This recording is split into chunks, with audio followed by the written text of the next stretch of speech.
Thomas Vidal, vous êtes le directeur adjoint de l'Alliance française Bruxelles-Europe. Bruxelles, c'est une ville résolument européenne où des personnes de nationalités différentes viennent pour travailler. Mais justement, comment une alliance française peut-elle faire pour s'adapter à des apprenants qui souhaitent travailler dans une institution européenne? Oui, alors tout d'abord, l'Alliance de Bruxelles-Europe, c'est une alliance qui est située dans un pays dont une grande partie, on va dire, est francophone. Et donc on a un contexte un petit peu particulier, c'est-à-dire que l'immersion francophone peut se faire dans toute la ville, autour de nous. L'offre culturelle est très présente en français au niveau, tous les niveaux, musical, culturel, exposition et d'autres.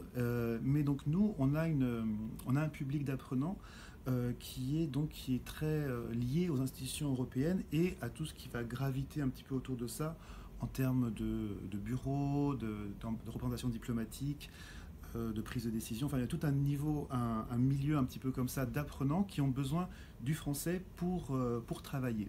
Donc on a cette demande dans les institutions européennes et autour de cela, et on va essayer donc de répondre à cela avec des contenus pédagogiques spécialement adaptés.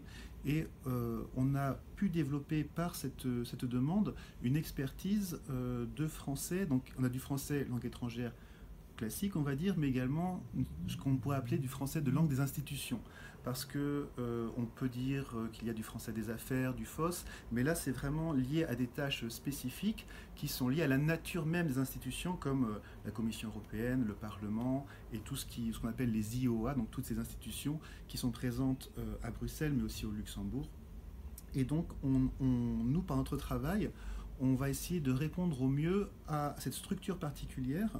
Et notamment, parmi nos nombreux apprenants, une grande partie, via un appel d'offres, sont des apprenants qui sont au sein des institutions, et on va envoyer nos équipes pédagogiques les former sur place. Et également, ça nous permet de réfléchir, de proposer des nouvelles approches.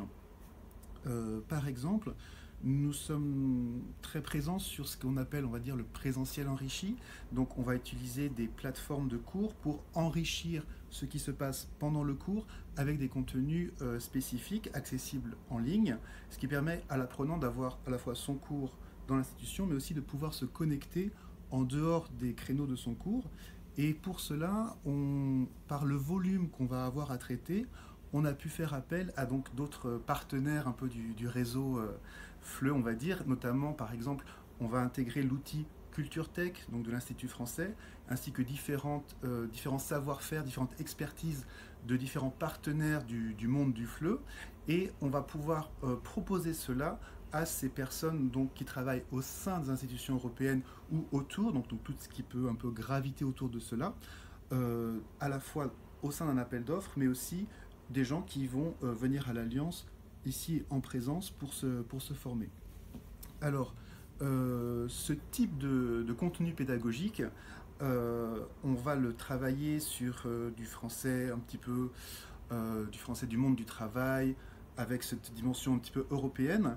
Et une des particularités également, c'est qu'il y a un très haut niveau un niveau assez élevé d'exigence, et on va se concentrer sur des niveaux assez élevés du CECRL.